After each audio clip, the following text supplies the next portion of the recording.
Hello friends, Anuradha Odia tips channel को आपण मानक बहुत बहुत स्वागत।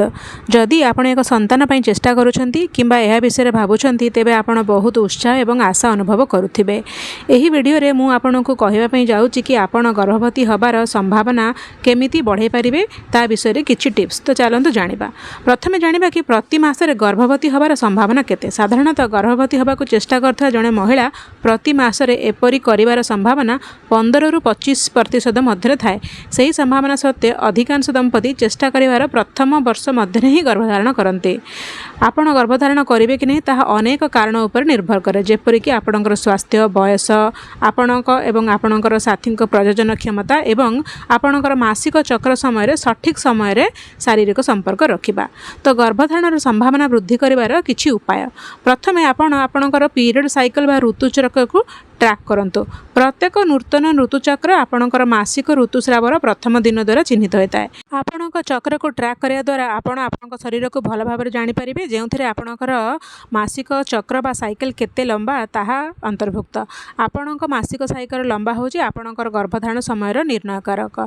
केउ दिन केमती आरंभ करिवे, जो दिन भी आपणकर परवर्ती ऋतुस्राव आसीबो जेतेबेले आपण ट्रैकिंग करिवे सेटा होची आपणकर चक्र प्रथम दिन। एगुडी को आपण निजर डायरी रे लिखि रखिए। दुईटी पीरियड्स मझिरे आपणकर केते दिन गैप रोची ताहा होची आपणकर मासिक चक्र। सेकेंड होची आपणकर प्रजनन विंडो बा फर्टाइल विंडो को ट्रैक करंतु। आपणक प्रजनन क्षमता साधारणतः आपणकर मासिक चक्रर मध्य भाग रे थाए एवं सही समय गर्भधारण संभावना अधिक थाए। आपणक चक्र को ट्रैक करिया द्वारा आपणकर गर्भधारण समय को जल्दी हो पारे। सपोज मु आपणको गोटे एग्जांपल दउची, जदि आपणकर पीरियड्स प्रति 28 दिन रे आसुची ताहले आपणकर जो डिंब क्षरण बा ओभुलेशन पाखापाखि 14 दिन रे होई थाए। जदि आपणकर मासिक चक्र 30 दिन रे होई थाए ताहले आपणकर जो ओभुलेशन होची ताहा 16 दिन रे होई थाए। साधारणतः आपणकर जो दिन भी पीरियड्स स्टार्ट होची तार पाखापाखि 10 दिन रु 20 दिन ही आपणकर फर्टाइल विंडो बा सही 10 दिन रु 20 दिन ही मध्य जदि आपण रिलेशन रखती ताहले आपणकर जल्दी गर्भवती हबार चान्स थाए। आपण आपणकर सर्वाइकल म्यूकस एवं आपणकर बॉडी टेम्परेचर मध्य निरीक्षण करें। एगुड़िक मध्य आपणकर जो फर्टाइल विंडो को निर्णय करिवारे सहायता करे। तापर होची एई जो फर्टाइल विंडो आपण जे जानि दियंती तो सही समय मध्य ही बारंबार शारीरिक संपर्क रखंतु। कारण एही समय जदि आपण शारीरिक संपर्क रखती तेबे आपणकर गर्भधारण धार सर्वाधिक थाए। यह सहित डाक्तर माने प्रायतः गर्भधारण समय मध्य दिन को केवल थरे मात्र शारीरिक संपर्क रखा परामर्श दियंती। जदि प्रतिदिन कि प्रत्येक दिन आपणकर शारीरिक संपर्क रखती ताहले मध्य भल, किंतु दिने छाड़ी दिने मध्य आपण शारीरिक संपर्क रखिते पारिबे। आपणकर पीरियड साइकिल 10 रु 20 दिन भितर दिने छाड़ी दिने शारीरिक संपर्क रखिया द्वारा आपण गर्भवती हबार संभावना अधिक बढ़ी पारिबो।